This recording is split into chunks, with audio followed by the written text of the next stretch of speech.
ஜவஹர்லால் நேரு பிரதமராக இருந்த சமயம் அவர் ஒரு தடவை சென்னைக்கு வந்திருக்கிறார். இங்கே சில முக்கிய நிகழ்ச்சிகளில் கலந்துக்கிறதுக்காக வந்திருந்தார். ஆளுநர் மாளிகையில் ஒரு நாள் ராத்திரி தங்கி மறுநாள் புதுடெல்லி புறப்படுறதாக ஏற்பாடு. நிகழ்ச்சியிலெல்லாம் முடிச்சுக்கிட்டு ஆளுநர் மாளிகையில் தங்கி இருக்கிறார். அன்றைக்கு இரவு படிக்கிறதுக்கு ஒரு முக்கியமான புத்தகம் அவருக்கு தேவைப்பட்டது. அந்த சமயத்தில் உலக அளவில் ஒரு முக்கியமான பொருளாதாரம் சம்பந்தமான ஒரு புத்தகம் வெளியாகி இருக்கிற விஷயம் அவருக்கு தெரியும். அந்த புத்தகம் மெட்ராஸுக்கு வந்திருக்குமா, அது இங்கே கிடைக்குமா அப்படின்னு விசாரிச்சிருக்கிறார் நேருஜி. அவர் இப்படி கேட்ட உடனே அங்கே இருந்தவங்கெல்லாம் ரொம்ப பரபரப்பாக செயல்பட ஆரம்பிச்சுட்டாங்க. முக்கியமான இடங்கள்ல எல்லாம் விசாரிச்சிருக்கிறாங்க அந்த புத்தகம் உங்ககிட்ட இருக்கான்னு. சென்னையில் உள்ள கன்னிமாரா நூல் நிலையத்துக்கு எப்படியும் அந்த புத்தகம் வந்திருக்கணும் அப்படின்னு ஒரு நம்பிக்கை. அங்கே விசாரித்தாங்க. அந்த புத்தகம் 2 நாளைக்கு முன்னாடி தான் அங்கே வந்திருக்குது அப்படிங்கிற விஷயம் தெரிஞ்சுது. உடனே எல்லாரும் அங்கே ஓடினாங்க. அவங்களுக்கு இன்னொரு சந்தேகம், புத்தகம் வந்திருக்கு சரி, அது இந்த சமயத்தில் வேற யாரும் படிக்கிறதுக்கு எடுத்துகிட்டு போயிருக்கக்கூடாதே அப்படிங்கிற சந்தேகம் இருந்தாலும் மனசுக்குள்ள ஒரு தைரியம். இப்படி ஒரு புத்தகம் வெளிவந்திருக்கிற விஷயமே நேருஜி சொல்லி தான் நமக்கே தெரியும். அதுவும் இல்லாமல் உலக பொருளாதாரம் சம்பந்தமான ஏதோ ஒரு புத்தகம் அது. அதை போய் இந்த நேரத்தில் அவ்வளவு ஆர்வமாக யார் எடுத்துகிட்டு போயிட போகிறாங்க அப்படிங்கிற தைரியம். இந்த தைரியத்தோடு அந்த நூல் நிலையத்துக்கு ஓடினாங்க. புத்தகத்தை தேடுனா அது கிடைக்கல. யாரோ எடுத்துகிட்டு போயிருக்கிறாங்க. நேருவுக்கு மட்டுமே தெரிஞ்சிருந்த அந்த புத்தகம் பற்றின விஷயம் சென்னையில் வேற ஒருத்தருக்கும் தெரிஞ்சிருக்குது. உடனே எல்லாரும் பரபரப்பாக அந்த அதுக்குன்னு இருக்கிற ரிஜிஸ்டர் இருக்குல்ல, பதிவேடு, அதை புரட்டி பார்க்குறாங்க யார் எடுத்துகிட்டு போகிறாங்கன்னு தெரிஞ்சுக்கிறதுக்காக. எடுத்துகிட்டு போனவங்க அதில் கையெழுத்து போட்டிருப்பாங்கல்ல, அதை பார்த்து யாருன்னு தெரிஞ்சுக்கலாம் அப்படிங்கிறதுக்காக தான் அதை புரட்டுறாங்க. அதோ அந்த புத்தகத்தோட பேர் பக்கத்தில் அதை எடுத்துக்கிட்டு போனவங்க கையெழுத்து உத்து பார்க்குறாங்க எல்லாரும். அதில் போட்டிருக்குது பேர் CN அண்ணாதுரை அப்படின்னு எழுதியிருந்தது. அவர் தான் பேரறிஞர் அண்ணா. நேரு படிக்க விரும்பின ஒரு புத்தகத்தை அதே நேரம் படிக்க விரும்பின இன்னொரு தலைவர் இவர். படிக்கிறதுல அவருக்கு இருந்த ஆர்வத்தை நாம் தெரிஞ்சுக்கணும்னா அதுக்கு எவ்வளவோ சம்பவங்கள் இருக்குது. கடைசி காலத்தில் அவர் அடையாறு மருத்துவமனையில் படுத்திருக்கிறார். அவருக்கு ஒரு முக்கியமான அறுவை சிகிச்சை செய்ய வேண்டியிருக்குது அவசரமாக. அமெரிக்காவிலேருந்து டாக்டர் மில்லர் வந்திருக்கிறார். அவர்கிட்ட கேட்குறார், டாக்டர் நாளைக்கே அறுவை சிகிச்சை செய்ய போகிறீங்களா அப்படின்னு. ஆமாங்கிறார் டாக்டர் மில்லர். நாளைக்கு மறுநாள் செஞ்சுக்கிறேனே அப்படின்னாரான் அண்ணா. ஏன் ஏதாவது நாள் பார்க்குறீங்களான்னு கேட்டிருக்கார். இல்லை, ஒரு புத்தகத்தை படிச்சுக்கிட்டு இருக்கிறேன், அதை நாளைக்குள்ளே முடிச்சிருவேன், அதுக்கப்புறம் நான் இறந்தாலும் கவலை இல்லை அப்படின்னாரான் இவர். அவர் தான் அறிஞர் அண்ணா. சங்ககால நூல்கள்லேருந்து சமீபத்தில் வந்த நூல்கள் வரைக்கும் எல்லாம் அவர் படிச்சிருக்கிறார். ஒரு திருமண விழாவில் அவர் பேசும்பொழுது சொன்ன விஷயம் இது. சங்க காலத்தில் காதலியை மணக்க விரும்புகிறவனுக்கு அவனுடைய தந்தை வீர சோதனைகள்லாம் வைப்பார். போய் புலிப்பல் கொண்டுக்கிட்டு வா, அப்போ தான் என் பொண்ணை கொடுப்பேன் அப்படின்னு சொல்லுவார். காதலன் உடனே காட்டுக்கு போவான், ஒரு புலியை கொன்று அதனுடைய பல்லை கொண்டுகிட்டு வருவான். அதை வீர பதக்கத்தில் பதிச்சு அவனுக்கு மாமனார் சூட்டுவார் கல்யாண சமயத்தில். இப்போலாம் காதலன் கிட்ட அப்படி சொல்ல முடியாது. இப்போலாம் காதலன் கிட்ட காட்டுக்கு போய் புலிப்பல் கொண்டுகிட்டு வான்னு யாராவது சொன்னால் புலி தான் மாப்பிள்ளையாக வந்து சேரும் அப்படின்னா. ஒரு கடைக்கு போனேன், 5 ரூபா பணத்தை எடுத்து கொடுத்தேன். ஒரு தினசரி பத்திரிகையை கேட்டேன். அவர் உடனே அங்கே அடுக்கி வச்சிருந்த பத்திரிகையில் ஒன்று எடுத்து என் கையில் கொடுத்தார். வாங்கிக்கிட்டேன். மீதி பணத்தை எடுத்தார். அதையும் என் கையில் கொடுக்கணும்ல, கொடுக்கல. எதிரில் இருந்த பலகையில் வச்சு எடுத்துக்க சொன்னார். எப்பவும் அவர் அப்படி தான் பண்ணுவார். நானும் எடுத்துக்கிட்டு வந்துடுவேன். இவர் ஏன் இப்படி பண்ணுறாருங்கிறது எனக்கு ரொம்ப நாளாக ஒரு சந்தேகம். ஒரு நாள் அவர்கிட்டயே இதை கேட்டுவிட்டேன். ஏங்க, நீங்கள் உங்கள் கடைக்கு வந்து பொருள்கள் வாங்குறவங்களுக்கு நீங்கள் பாக்கி சில்லறையை கொடுக்குறப்போ பலகையில் வச்சு விட்றீங்க, கையில் கொடுக்க மாட்டேங்கிறீங்களே, ஏன் அப்படின்னு கேட்டேன். காசை கையில் கொடுத்தா நம்மக்கிட்ட இருக்கிற லட்சுமி போயிடுவா சார் அப்படின்னார். அதாவது பணம் செலவாயிடும் அப்படின்னு அர்த்தமா. இன்னொரு நண்பர், அவர் ஒரு நாள் வழக்கத்துக்கு மாறாக ரொம்ப சோகமாக உட்காந்துருக்கிறார். ஏங்க என்னாச்சு, ஏன் இப்படி கப்பலே கவிழ்ந்தது மாதிரி உட்காந்துருக்குறீங்க அப்படின்னு கேட்டேன். கப்பலே கவிழ்ந்திருந்தா கூட நான் இப்படி கவலைப்பட மாட்டேன் சார், வேற ஒன்று நடந்து போச்சுன்னார். என்னன்னு கேட்டேன். என் உச்சந்தலையில் பள்ளி ஒன்று விழுந்துட்டுதுன்னார். அதுக்காகவா இப்படி அப்படின்னு ஆச்சரியப்பட்டேன். ஆமாங்க, பள்ளி உச்சந்தலையில் விழுந்தா பலன் என்னன்னு பஞ்சாங்கத்தில் பார்த்தேன், மரணம்னு போட்டிருக்கு அப்படின்னு சொல்லிவிட்டு அவர் தொடர்ந்து கவலைப்பட ஆரம்பிச்சிட்டார். இப்படியும் ஒருத்தர், என் கூட வேலை பார்க்குற ஒருத்தர் எப்படி தெரியுமா, தினமும் வலது காலை வச்சு தான் ஆஃபீஸுக்கு உள்ளே நுழைவார். என்னைக்காவது தவறுதலாக இடது காலை வச்சு உள்ளே வந்துட்டார்னா அன்னைக்கு பூரா மனசு சங்கடப்படுவார். எந்த வேலையும் சரியாக ஓடாது. கேரம் போர்டு ஆடுற ஒருத்தர் எப்போ ஆட உட்காந்தாலும் ஸ்ட்ரைக்கரை கை தவறி கீழே விழுற மாதிரி பண்ணி அதுக்கப்புறம் அதை எடுத்துக்கிட்டு ஆட உட்காருவார். ஏன்னா எப்போ ஒரு தடவை நிஜமாவே அது கை தவறி கீழே விழுந்திருக்குது. அன்னைக்கு பிரமாதமா ஜெயிச்சுட்டார். உடனே ஒரு முடிவுக்கு வந்துட்டார், கை தவறுனா லாபம் அப்படின்னு. அதுக்கப்புறம் அதையே பழக்கமாக்கிக்கிட்டார். பூனை குறுக்க போனா சகனம் சரியில்லைன்னு நினைக்கிறவங்க உண்டு. ஆனா ஒருத்தர் எப்படி தெரியுமா, அவர் வெளியில கிளம்புற சமயம் பக்கத்து வீட்டு ரேடியோவில் மியாவ் மியாவ் பூனை குட்டின்னு பாட்டு சத்தம் கேட்டா கூட போதும், சகனம் சரியில்லைன்னு பிரயாணத்தை கேன்சல் பண்ணிவிடுவார். இப்போ இவ்வளவும் எதுக்கு சொல்றோம்னா, அளவுக்கு மீறின சகுன நம்பிக்கைகள் இருக்கு பாருங்க, இதோட பயமும் சேர்ந்துக்கிட்டதுன்னு வச்சுக்கோங்க, இது ஒருத்தருடைய மனநிலையை பாதிச்சிடும். இது உளவியல் நிபுணர்கள் சொல்ற கருத்து. வாழ்க்கையே தடுமாற வச்சிரும். பாதுகாப்பு இல்லாத உணர்வு, ஒரு விதமான டிப்ரெஷன் மனநிலை, இதெல்லாம் தான் இதுக்கு காரணமாக அமையலாம். சில பேர் காய்கறி நறுக்க கத்திய கையில் எடுத்தா கூட நேரம் சரியா இருக்கா அப்படின்னு பார்த்துட்டு தான் வேலையை ஆரம்பிக்கிறது வழக்கம். அறிவு தான் மனசுக்கு வாத்தியாரா இருக்கணும், அப்பதான் வாழ்க்கை நிம்மதியா இருக்கும். அறிவு மனசு சொல்றபடியெல்லாம் கேட்க ஆரம்பிச்சுட்டுதுன்னா இடைஞ்சல் தான். ஒருத்தருக்கு 7ஆம் நம்பர் தான் ராசியான நம்பராம். 7ஆம் தேதி தான் எந்த காரியத்தையும் ஆரம்பிப்பாராம். 7 எழுத்து வர்றது மாதிரி பேரை மாற்றி வச்சுக்கிட்டார். 7 மணிக்கு தான் தினமும் எழுந்திருப்பார். 7ஆம் நம்பர் வீட்டில் தான் குடியிருக்கார். கல்யாணம் கூட 7ஆம் தேதி தான் பண்ணிக்கிட்டார். அவர் ஒரு நாள் குதிரை பந்தயத்துக்கு போனாராம். குதிரையோட பேரையெல்லாம் பார்த்தார். ஒரு குதிரையோட பேர் 7 எழுத்துல அமைஞ்சிருந்தது. 7 தானே இவருக்கு அதிர்ஷ்ட நம்பர். அதனால உடனே அது பேரில் பணத்தை கட்டினார். பந்தயம் நடந்தது. என்ன சார் ஆச்சுன்னு கேட்டாங்க. நான் பணம் கட்டின அந்த என்னோட குதிரை 7ஆவதா சேர்ந்தது சார் அப்படின்னாராம் சோகமா. வாழ்க்கையில் சில சந்தர்ப்பங்களில் நாம் சில அவமானங்களை சந்திச்சே தீர வேண்டியிருக்கு. என்ன பண்ணுறது, காலம் அப்படி.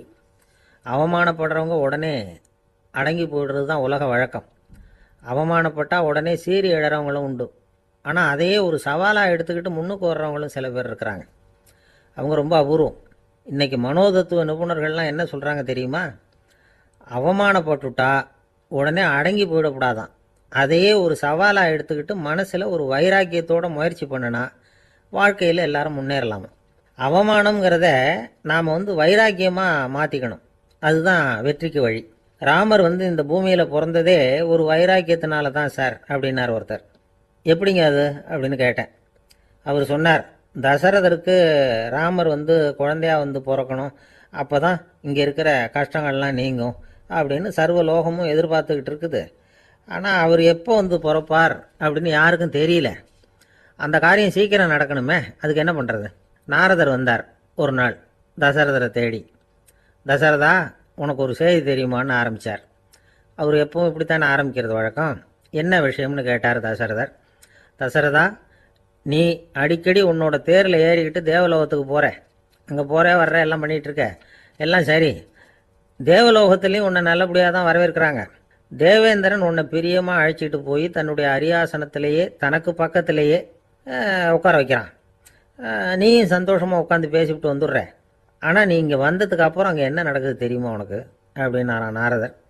என்ன நடக்குது எனக்கு ஒன்றும் தெரியலையே அப்படின்னாரான் தசரதர். நாரதர்கிட்ட கிட்டத்தில் கேட்டிருக்கார், கொஞ்சம் சொல்லுங்கள் என்னது அப்படின்னு. அவர் ஒரு நெருங்கி வந்தாராம் நாரதரும். மெதுவாக அவர் காதோட காதாக சொன்னாராம். அதாவது நம்ம பாஷையில் சொல்லப்போனால் பற்ற வைக்கிறார். நீ அங்கே தேவேந்திரங்கிட்ட உட்காந்து பேசிவிட்டு வந்த பிறகு நீ அங்கே உட்காந்துருந்த அரியாசனத்தை தண்ணி ஊற்றி கழுவி சுத்தப்படுத்துகிறாங்க. நீ என்ன அந்த அளவுக்கு சுத்தம் இல்லாத ஆளா, தினம் குளிக்காமையாக இருக்கிற அப்படின்னாராம். தசரதருக்கு இது ரொம்ப அவமானமாக போயிட்டுது. அப்படியே செய்கிறாங்க அப்படின்னாராம். ஆமாம், நீ வேணும்னா நான் சொல்கிறது உண்மையா இல்லையா அப்படின்னு சோதனை பண்ணி பார்த்துக்கோ அப்படின்னாரான் நாரதர். உடனே தசரதர் இதுக்காகவே புறப்பட்டு தேவலோகம் போனார். அங்கே வழக்கம் போலவே இவரை கூப்பிட்டு உட்கார வச்சு பேசிக்கிட்டு இருந்தான் தேவேந்திரன். கொஞ்ச நேரம் பேசிக்கிட்டு இருந்துட்டு சரி நான் கிளம்புறேன்னு புறப்பட்டார். சரி, அவனும் வாசல் வரைக்கும் வழி அனுப்பி வச்சுட்டு உள்ளே போயிட்டான்.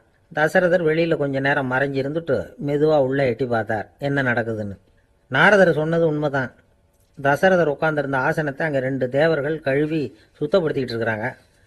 தசரதரால் இதை தாங்கிக்க முடியல. அவருக்கு ரொம்ப அவமானமாக போச்சு. நேராக கிடுகிடுன்னு தேவேந்திரங்கிட்டே போனார். நான் உட்காந்துருந்த இருக்கையே சுத்தம் பண்ணுறியே, நான் என்ன அந்த அளவுக்கு பாவியா அப்படின்னு கேட்டார். ரொம்ப கோபமாக கேட்டார்.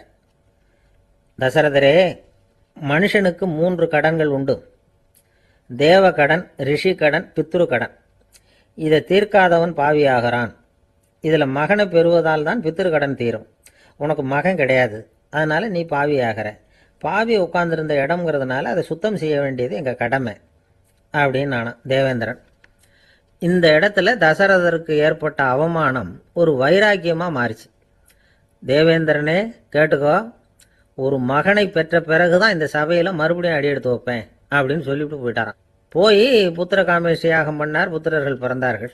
இந்த கதையில் உள்ள கருத்து என்னன்னா, தேவேந்திரன் தசரதரை அப்படி அவமானப்படுத்தலைன்னா அவருக்கு இப்படி ஒரு வைராக்கியம் பிறந்திருக்குமா? யோசிச்சு பார்க்கணும். நமக்கு ஏற்படுகிற சில அவமானங்களையும் வைராக்கியமாக மாற்றிக்குவோம். அப்படி மாற்றிக்கிட்டோம்னா வாழ்க்கையில் முன்னேறலாம். நம்ம ஆளுங்க சில பேர் அவமானத்தை வைராக்கியமாக மாற்றிக்கிறது எப்படி தெரியுமா? நம்மகிட்ட ஒரு பையன் சொன்னான், எங்கள் அப்பா என்னை எல்லாருக்கும் முன்னாடி வச்சு திட்டிவிட்டார், பொறுப்பு இல்லாமல் ஊர் சுற்றுறேன்னு சொல்லி அவமானப்படுத்தி விட்டார். இனிமேல் நீ என் முகத்திலேயே முழிக்காதரா போடான்னு வேற சொல்லிவிட்டார். எனக்கு ரோஷம் வந்துட்டுது. அந்த அவமானத்தை வைராக்கியமாக மாற்றிக்கிட்டேன். அன்னையிலேருந்து அவர் முகத்திலேயே முழிக்கிறது இல்லை அப்படின்னா. அப்படியான்னு கேட்டோம். ஆமாங்க, அவர் வீட்டில் இல்லாத நேரமாக பார்த்து உள்ள சமையல் கட்டுக்கு போய் சாப்பிட்டுட்டு நைஸாக வெளியில் வந்துடுவேன் அப்படிங்கிறான். அவர் ஒரு பெரிய குடும்பத்தில் பிறந்தவர். இருக்கிற சொத்துக்கள் எல்லாத்தையும் வாரி வழங்கிவிட்டு காட்டுக்கு புறப்பட்டார் தவம் செய்யறதுக்காக. இருந்தது ஊராவும் கொடுத்துட்டார். இனிமே எதுவுமே இல்லை கொடுக்கறதுக்கு. அப்போ கடைசியா ஒருத்தன் கையை நீட்டினானா, ஐயா ஏதாவது கொடுங்கன்னு இருக்கான். அவர் பார்த்தார், கட்டி இருக்கிற வேட்டியை தவிர வேற எதுவுமே இல்லை. 8 முழம் பட்டு வேட்டி ஜரிகை கரையோட இருக்குது. கடைசியா அதை தான் எடுத்துக்கிட்டு அவர் புறப்பட்டு இருக்கார். அவர் பார்த்தார், எதிரில் அவன் பருதாம நின்றுட்டு இருக்கிறான். அந்த 8 முழ வேட்டியை 2ஆ கிழிச்சார். 4 முழத்தை அவங்ககிட்ட கொடுத்தாரு. மீதி 4 முழத்தை தன்னோட இடுப்புல கட்டிக்கிட்டு அவர் காட்டுக்கு போயிட்டார். இவன் என்ன பண்ணான் தெரியுமா? கையில கிடைச்ச 4 முழத்தை எடுத்துக்கிட்டு கடை வீதிக்கு போனான். பழைய பட்டு வேட்டி ஜரிகை இதெல்லாம் விலைக்கு வாங்குற வணிகர் ஒருத்தர் இருக்கார். அவர்கிட்ட போனான். இதை விலைக்கு எடுத்துக்கிறீங்களா அப்படின்னு கேட்டிருக்கான். அவர் வாங்கி பார்த்திருக்காரு. ஆஹா, இது ரொம்ப அருமையான வேட்டி, விலை உயர்ந்த ஜரிகை, இது ஏது உனக்கு அப்படின்னு கேட்டாரான். அவன் நடந்தது சொல்லியிருக்கான்.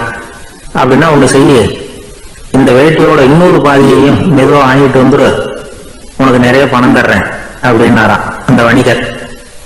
இவன் கொஞ்சம் யோசனை பண்ணி பார்த்தான். கொஞ்சம் இருங்கட்ட வந்துடுறேன் அப்படின்னு சொல்லிவிட்டு நேரா காட்டுக்கு போனான். அவர் எங்க இருக்காருன்னு தேடி கண்டுபிடிச்சான். அவரு ஒரு இடத்துல தவக்கோலத்துல இருக்கிறார். கட்டியிருந்த இடவேட்டியும் அவர் அறியாமல் நழுவி கீழே விழுந்து கிடக்குது. இவனுக்கு ரொம்ப வசதியா போச்சு. அவரை கேட்க வேண்டிய அவசியமே இல்லை. மெதுவா சத்தம் போடாம அடி மேல அடி வச்சு நெருங்கினான். அவர் கண்ணை மூடிக்கிட்டு அவர் பாட்டு நின்றுட்டு இருக்கிறார். இவன் மெதுவா போய் கீழே கிடந்த அந்த துணியை எடுத்துக்கிட்டு சத்தம் போடாம திரும்பி நடந்தான். ஒரு 2-3 அடி எடுத்து வச்சிருப்பான். அப்படி ஓட ஆரம்பிக்கிற சமயத்துல அவன் காலில் கீழே கிடந்த முள்ளு உள்ள நறுப்புன்னு தைச்சு விட்டுது. வலி தாங்க முடியாம அம்மான்னு கத்திருக்கான். இந்த சத்தத்தினால கண்ணை மூடி நின்றுட்டு இருந்த அவரோட தவம் கலைஞ்சது. மெல்ல கண்ணை திறந்து பார்க்கிறார். தன் இடையில இருந்த வேட்டி அவன் கையில இருக்கு. இப்ப அவர் நினைக்கிறார், என்ன நினைக்கிறாருன்னா, இந்த வேட்டி மீது நான் வைத்த ஆசை அல்லவா அவனை திருடனாக ஆக்கி விட்டது அப்படின்னு நினைச்சாரான். இந்த வேட்டி மேல நாம வச்ச ஆசை அவனை திருடும்படி ஆகிவிட்டது அப்படின்னு நினைச்சாரான். இது எப்பேற்பட்ட மனநிலை அப்படிங்கறத கொஞ்சம் யோசனை பண்ணி பாருங்க. தான் ஒரு பொருள் மேல வச்ச பற்று இன்னொரு மனிதன் திருடனாக ஆகிறதுக்கு காரணம் ஆயிட்டதுன்னு நினைக்கிறார். அப்படி நினைச்ச அந்த பெரியவர் யார் தெரியுமா? அவர் தான் மகாவீரர். இழந்துட்டேங்கிறிய, நீ என்னத்தை கொண்டுகிட்டு வந்த எங்க இழந்துடுறதுக்கு? நீ என்னத்தை உண்டாக்குன இது அழிஞ்சுட்டுதுன்னு சொல்றதுக்கு? இதுதான் அவருடைய சிந்தனை. இன்றைக்கு நம்ம சிந்தனையெல்லாம் வேற மாதிரி இருக்குது. ஒருத்தன் நடுத்தருவில் உட்காந்து அழுதுகிட்டு இருந்தான். அந்த வழியா வந்தவர் ஒருத்தர், ஏன்பா அழறேன்னு கேட்டாராம். 5 ரூபா சார், இந்த இடத்துல விழுந்துட்டுது, ரொம்ப நேரமா தேடுறேன், கிடைக்காது போல இருக்கு அப்படின்னு சொல்லிட்டு அழறான். எப்ப தொலைஞ்சதுன்னு கேட்டாராம் அவரு. அது எனக்கு தெரியாது சார், பணத்தை தொலைச்சவன் தேடி பார்த்துட்டு போயிட்டான், நான் அவனுக்கு பின்னாடி தேட வந்தவன் அப்படின்னு நானா. இவன் ஒரு ஊர்ல ஒரு கோயில் இருந்தது. ரொம்ப பழைய கோயில். உள்ள போறதுக்கே பயமா இருக்கும். எந்த நேரத்துல இடிஞ்சு விழுந்துருமோ அப்படிங்கிற பயம்.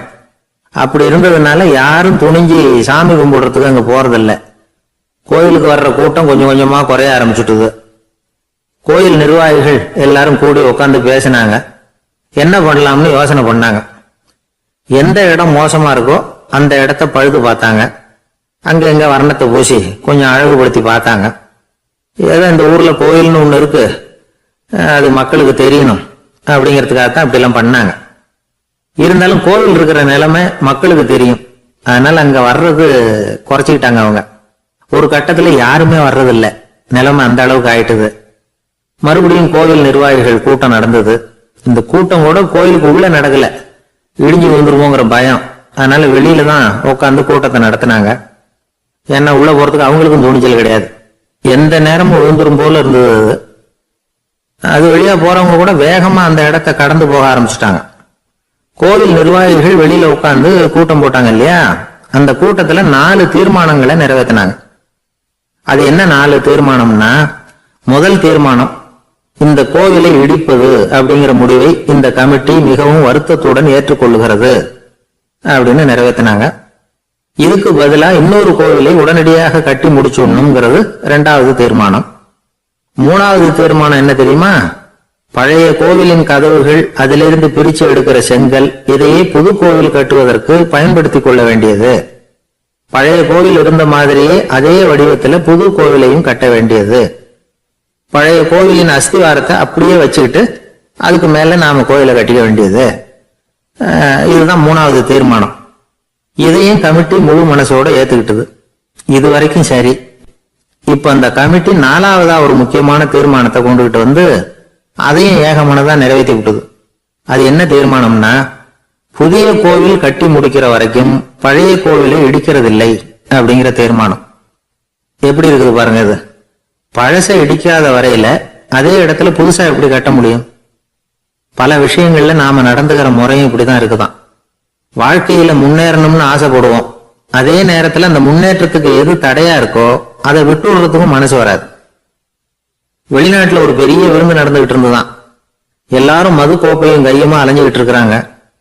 ஒருத்தர் மட்டும் கையில எதுவும் இல்லாம ரொம்ப நல்ல பிள்ளையா சாதுவா ஒரு ஓரமா தனியா உட்கார்ந்து இருக்கிறார். அவர்கிட்ட நெருங்கி வாங்க மது சாப்பிடலாம் அப்படின்னு கூப்பிட்டாங்களாம்.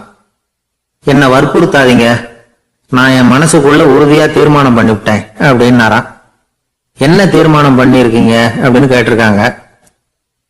ஏற்கனவே முழு போதையில இருக்கும் பொழுது மறுபடியும் மது கோப்பையை தொடறதில்லை அப்படின்னு தீர்மானம் பண்ணிருக்கேன் அப்படின்னாராம்.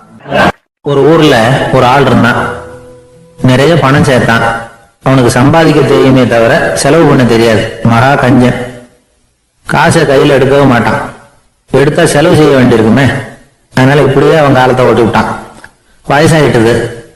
அவனுடைய மனைவி ஒரு நாள் கேட்டாங்க, இவ்வளவு நாளா நீங்க என்ன எங்கேயுமே அழைச்சிட்டு போனதில்லை, இப்போவாவது அழைச்சிட்டு போக கூடாதா அப்படின்னாங்க. எங்க போகணும் சொல்லுன்னா, காசிக்கு போகணும், கங்கையில குளிக்கணும்னாங்க.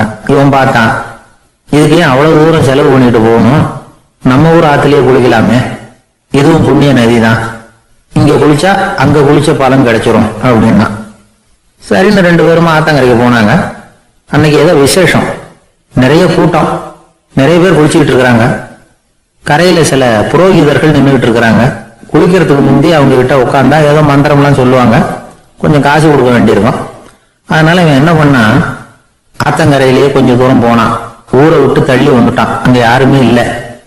அப்பாடான்னு சந்தோஷப்பட்டான், குளிக்கலாம்னு புறப்பட்டான். இந்த நேரம் கடவுள் பார்த்தார், இந்த கஞ்சனுக்கு ஏதாவது புத்தி போகட்டணும் அப்படின்னு நினைச்சார். உடனே ஒரு புரோகிதர் மாதிரி உருவத்தை மாத்திக்கிட்டு அந்த ஆள் முன்னாடி வந்து நின்னார். அவனுக்கு அதிர்ச்சி, இங்க யாருமே இருக்க மாட்டாங்கன்னு நினைச்சா இங்கேயுமே ஒரு ஆள் வந்துட்டாரு, என்ன பண்றதுன்னு யோசனை பண்ணான். புரோகிதர் உருவத்தில் இருந்த கடவுள் சொன்னார், இத பாருங்க, இன்னைக்கு விசேஷ நாள், நீராடுறதுக்கு முன்னாடி சுயகல்பம் பண்ணிக்கிறது ரொம்ப நல்லது அப்படின்னார். என்கிட்ட பணம் எதுவும் இல்லையேன்னா, பரவாயில்ல அப்புறமா கொடுங்க வாங்கிக்கிறேன், ஆனா ஒண்ணு, எவ்வளவு கொடுப்பீங்கிறத மட்டும் இப்பவே சொல்லி கொடுங்க அப்படின்னார். இவன் ரொம்ப யோசனை பண்ணான், ஒரு 10 பைசா தரேன் அப்படின்னா. சரின்னு ஒத்துக்கிட்டு எல்லா கிரியைகளையும் அவர் செஞ்சார். அதுக்கப்புறம் கணவனும் மனைவியும் ஆத்துல குளிச்சாங்க. அவர் போயிட்டார். கொஞ்ச நாள் கழிச்சு அவன் வீட்டுக்கு வந்தார் கடனை வசூல் பண்றதுக்கு. வாசல்ல நின்றுகிட்டு இருந்த அவன் மனைவி இவரை பார்த்ததும் தயங்க ஆரம்பிச்சாங்க. அந்த அம்மா கிட்ட விஷயத்த சொன்னார். அந்த அம்மா ஓடி போய் உள்ள இருக்கிற தன்னுடைய கணவர்கிட்ட சொன்னாங்க. அவன் யோசனை பண்ணான், இப்ப வெளியில போனா அவனுக்கு 10 காசு கொடுக்க வேண்டியிருக்கும், அதனால எனக்கு காய்ச்சல்னு அந்த ஆளுகிட்ட சொல்லிவிடு, இன்னொரு சந்தர்ப்பத்துல என்ன வந்து பார்க்க சொல்லு அப்படின்னா.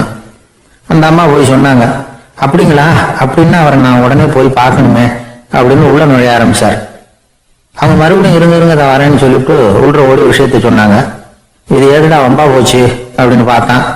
மனைவி கிட்டத்துல கூப்பிட்டான். இந்த பாரு, ஜன்னி கண்டு நான் இறந்து போயிட்டதா சொல்லிவிடு அப்படின்னா சொன்னாங்க. புரோகிதர் பார்த்தார். அப்படின்னா ஒரு வழியா இருந்து அவருடைய இறுதி சடங்குகளையும் நானே முடிச்சுட்டு போயிடுறேன் அப்படின்னார். உள்ள இருந்தவன் யோசனை பண்ணான், அந்த ஆடு என்ன விடமாட்டான் போல இருக்கு, அதனால ஒரு சவப்பெட்டியில என்னை வச்சு தூக்கிக்கிட்டு மயானத்துக்கு போங்க பாத்துக்கலாம் அப்படின்னா. புரோகிதரை விடுற மாதிரி இல்ல, கூடவே நடந்து போயிட்டு இருக்கிறார். அங்க இறக்கி சடங்குகளை முடிச்சுட்டு தீ வைக்கிற நேரம் பொட்டிக்குள்ள இருந்த நம்மால அலறி அடிச்சுட்டு வெளியில ஓடி வந்தான். புரோகிதர் உருவத்தில் இருந்த கடவுள் சிரிச்சார். தன்னுடைய சுய உருவத்தை காட்டினார். அதுக்கப்புறம் அவனை கூப்பிட்டு, இத பாருப்பா, ஏன் இப்படி அல்லாடுற, ஏதாவது வரம் வேணும்னா கேள்வித்தாரேன் அப்படின்னார். அவன் யோசனை பண்ணான். பகவானே, ஒரே ஒரு வரம் தான் உங்ககிட்ட கேட்கணும்னா என்ன வேணும் கேளுன்னார். அந்த 10 பைசா தட்சணையை தள்ளுபடி பண்ணா போதும் அப்படின்னா. கடவுளும் சரின்னு சொல்லிட்டு போயிட்டார். இப்படி ஒரு கதையை சுவாமி சிவானந்தர் சொல்லியிருக்கிறார். செல்வந்தர்கள் பல பேர் இப்படித்தான் இருக்கிறாங்க. தாங்களும் அனுபவிக்க மாட்டாங்க, அடுத்தவங்களுக்கும் கொடுக்க மாட்டாங்க. இது மாதிரியான கஞ்சர்களுக்கு இந்த உலகம் இல்லை, அந்த உலகம் இல்லைங்கிறார் அவர். இந்த கதையில கடவுள் கடன் வசூலுக்கு வந்தது மாதிரி நம்ம ஊர் ஆள் ஒருத்தன் இன்னொருத்தர்கிட்ட 10 பைசா கடன் கொடுத்துட்டான். திருப்பி வாங்கறதுக்கு நடையா நடக்கிறான். கடைசியா கேட்டான், நீ எப்பதான் கடனை திருப்பி தர போற, அதை முடிவா சொல்லுன்னா. வர்ற வியாழக்கிழமை கண்டிப்பா கொடுத்துருவேன் அப்படின்னு அவன். அன்னைக்கு நான் ஊர்ல இருக்க மாட்டேனே அப்படின்னு இவன். அதனால என்ன, நானும் தான் அன்னைக்கு ஊர்ல இருக்க மாட்டேன் அப்படின்னு. ராமகிருஷ்ணர் வாழ்ந்த காலத்துல நடந்த ஒரு நிகழ்ச்சி இது. அப்போ ஒரு ஓவியர் இருந்தாராம். அவருக்கு ஒரு ஆசை, ராமகிருஷ்ணர் படத்தை வரையணும், அதை அவர்கிட்டயே கொண்டுட்டு போய் காட்டி அபிப்பிராயம் கேட்கணும். இதுதான் அந்த ஓவியரின் ஆசை. உடனே ராமகிருஷ்ணர் படத்தை வரைஞ்சி முடிச்சார். அதை எடுத்துக்கிட்டு போனார். இவர் போன சமயம் அங்க ராமகிருஷ்ணர் சீடர்களோட உட்கார்ந்துருக்கிறார். விவேகானந்தர் அங்க இருக்கிறார். இந்த ஓவியர் கொண்டுகிட்டு போய் தான் வரைந்த ஓவியத்தை அவர்கிட்ட காட்டினார்.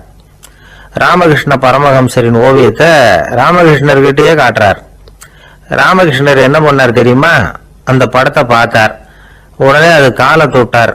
குருதேவருடைய இந்த செயல் சீடர்களுக்கு ரொம்ப வியப்பை உண்டு பண்ணிச்சு. சில பேர் மனசுக்குள்ளேயே ரொம்ப குழம்பி போக ஆரம்பிச்சுட்டாங்க, என்ன இப்படி பண்றாருன்னு. என்ன இது, இது அவரோட படம், அவரே அவரோட படத்தின் காலை தொடுறார் அப்படின்னு யோசிச்சாங்க. சில பேர் ஒன்றும் புரியாம ஒருத்தர் பார்த்து சிரிச்சுக்கிட்டாங்க. அந்த இடத்துல சீடர்கள் மட்டும் இல்ல, சீடர் அல்லாத பல பேர் இருந்தாங்க. தன்னுடைய காலை தானே தொடர இவருடைய செயல் பற்றி என்ன நினைக்கிறது அப்படின்னு அவங்களும் குழம்பி போய் நிக்கிறாங்க. அந்த படத்தை வரைஞ்சி அவர்கிட்ட காட்டின அந்த ஓவியருக்கும் அதிர்ச்சி. இருந்தாலும் அவர் சீடர் கிடையாது, அதனால கொஞ்சம் துணிச்சலை வர வச்சுக்கிட்டு கேட்டார், என்னங்க இது, என்னால என்னுடைய கண்களையே நம்ப முடியல, இது உங்க சொந்த உருவப்படம், நீங்க உங்க சொந்த கால்களையே தொடறீங்க, இது எங்களுக்கு கொஞ்சம் சங்கடமா இருக்குதே அப்படின்னார். ராமகிருஷ்ணரின் கண்கள்ல ஆனந்த கண்ணீர் வழிஞ்சுதான். அவர் சொன்னாராம், இது என்னோட படம்ங்கிறது எனக்கு தெரியும், ஆனா இது என்னோட படம்ங்கிறதுனால நான் இதோட காலை தொடல, நீ என்னுடைய சமாதி நிலைய இந்த படத்துல படம் பிடிச்சி காட்டியிருக்கிற, அதனால அதோட காலை தொடறேன். சமாதி நிலையில யார் இருந்தாலும், அது என்னுடைய படமா இருந்தாலும் சரி அல்லது வேற யாருடைய படமா இருந்தாலும் சரி, படம் யாருதுங்கிறது முக்கியம் இல்லை. இதுல எது முக்கியம்னா அது தன்னை உணர்ந்த ஒரு உணர்நிலையின் படம். அப்படி இருக்கிறப்போ அதோட காலை நான் தொடணும். அதுக்கு நீங்க எல்லாரும் ஏன் சங்கடப்படுறீங்கன்னு எனக்கு தெரியல அப்படின்னாராம். இப்பதான் அங்க இருந்த சீடர்களுக்கும் மற்றவங்களுக்கும் விவரம் புரிஞ்சுதான். இதுக்கு முன்னாடி யாரும் செய்யாததை இவர் செஞ்சிருக்கிறார், ஆனா அவருடைய காரணம் ரொம்ப நியாயமானது அப்படிங்கிறத உணர்ந்தாங்களாம். இதுவரைக்கும் ஆன்மீகத்துல சமாதி நிலை, அதாவது தன்னை உணர்ந்த நிலை பற்றி புரிஞ்சுக்கிட்டோம். இல்லறத்துல ஏற்படக்கூடிய சமாதி நிலை பற்றி உங்களுக்கு தெரியுமா? ஒரு அம்மா டாக்டர் கிட்ட வந்து சொன்னாங்களாம், டாக்டர், என் வீட்டுக்காரருக்கு உடம்புல ஏதோ கோளாறுன்னு நினைக்கிறேன், நான் எவ்வளவு நேரம் பேசினாலும் காதல விழாத மாதிரி உட்கார்ந்துருக்கிறார் அப்படின்னு ஆகலாம். அதுக்கு அந்த டாக்டர் சொன்னாராம், அம்மா அது உடம்பு கோளாறு இல்ல, அது ஒரு பெரிய திறமை அப்படின்னாராம். ஒரு ராஜா இருந்தார். நாடு பூராவும் நிறைய மரங்களை நட்டு வளர்க்கணுங்கிறது அவரோட ஆசை. தானே அதுக்கு முன்மாதிரியா இருக்கணும்னு நினைச்சார். அரண்மனையை சுத்தி மரங்களை நட்டு வளர்த்தார். இத பார்த்துட்டு ஜனங்களும் அவங்கவுங்க வீட்டை சுத்தி மரக்கன்றுகளை நட்டு வளர்த்தாங்க. கொஞ்ச காலத்துல ஊரு பூரா பசுமையா மாறிச்சு. எல்லாருக்கும் சந்தோஷமா இருந்தது. இது ஒரு பக்கம் இருக்கட்டும். இப்ப நான் சொல்ல போற கதை வேற. அதாவது அந்த ராஜா ஒரு நாள் தன்னுடைய அரண்மனைய சுத்தி இருக்கிற விதவிதமான மரங்களை எல்லாம் போய் பார்த்தார். எப்படி இருக்கிறீங்க அப்படின்னு ஒவ்வொரு மரத்துக்கிட்டையும் விசாரிச்சாராம். எந்த மரமும் சந்தோஷமா இருக்கிறதா தெரியல. அதுக்கும் மனசுல ஒரு குறை. முதல்ல ஆலமரத்துக்கிட்ட போனார். அது சொல்லிச்சு, மண்ணா நான் நல்லா பெருசா வளர்ந்துருக்கிறேன், அடர்த்தியா இருக்கிறேன், கிளையெல்லாம் 4 பக்கமும் நல்லா படர்ந்துதான் இருக்குது, இருந்தாலும் எந்த பிரயோஜனமும் இருக்கிறதா தெரியல. எனக்கு என்னுடைய பழம்லாம் ரொம்ப சின்னதா இருக்குது, என் கண்ணுக்கு சரியா புலப்பட மாட்டேங்குது. நான் இருக்கிற சைஸுக்கு என்னுடைய கிளையில இருக்கிற பழம்லாம் எவ்வளவு பெருசா இருக்கணும், அது இத்தினோண்டு இருக்கிறது எனக்கு பெரிய அவமானமா இருக்கு. இப்படி இங்க நின்றுகிட்டு இருக்கிறதே ரொம்ப கூச்சமா இருக்கு. ஒரு நல்ல புயல் வந்ததுன்னா பேசாம சாஞ்சி விடலாமான்னு பாக்குறேன் அப்படின்னு புலம்புது ஆலமரம். சரி இருக்கட்டும்னு நினைச்சுக்கிட்டு ராஜா அடுத்தபடியா ஒரு அத்தி மரத்துக்கிட்ட போனார். அதுவும் புலம்ப ஆரம்பிச்சுட்டுது. நான் கூட பெரிய மரம் தான், இல்ல இலையெல்லாம் அழகா தான் இருக்குது, பழம் அழகா இருக்குது, இருந்தாலும் உள்ள விஷயம் இல்லையே, அத்தி பழத்தை புட்டு பார்த்தா அத்தனையும் சொத்த அப்படின்னு பழமொழியே உண்டாயிட்டுத. இப்படி ஒரு கெட்ட பேரோட நான் இருக்கணுமா அப்படின்னு புலம்புது அது. சரி இது இருக்கட்டும் அப்படின்னு சொல்லி அடுத்தபடியா வேப்ப மரத்துக்கிட்ட போனார். அது தன்னுடைய வேதனையை வெளியிட்டது. எனக்கு எவ்வளவோ மருத்துவ குணங்கள்லாம் இருக்கிறதா சொல்லிக்கிறாங்க, இருந்தாலும் என்ன பிரயோஜனம், என்னுடைய பழத்தை மனிதர்கள் யாரும் விரும்பி சாப்பிடுறது இல்லையே அப்படின்னுது. ராஜா அடுத்தாப்புல இருந்து ஒரு பனை மரத்துக்கிட்ட போனார். நான் நல்லா உயரமா தான் வளர்ந்துருக்கிறேன், மற்ற மரங்கள்லாம் என்ன வந்து அண்ணாந்து தான் பார்க்கணும், இருந்தாலும் என்கிட்ட நிழலுக்காக யாரும் வந்து ஒழுங்குறது இல்லையே அப்படின்னுது. என்ன இது எல்லா மரமும் இப்படி திருப்தி இல்லாம இருந்துகிட்டு இருக்குதே அப்படின்னு நினைச்சுக்கிட்டே ராஜா அடுத்தபடியா அங்க இருந்த ஒரு பைன் மரத்துக்கிட்ட போனார்.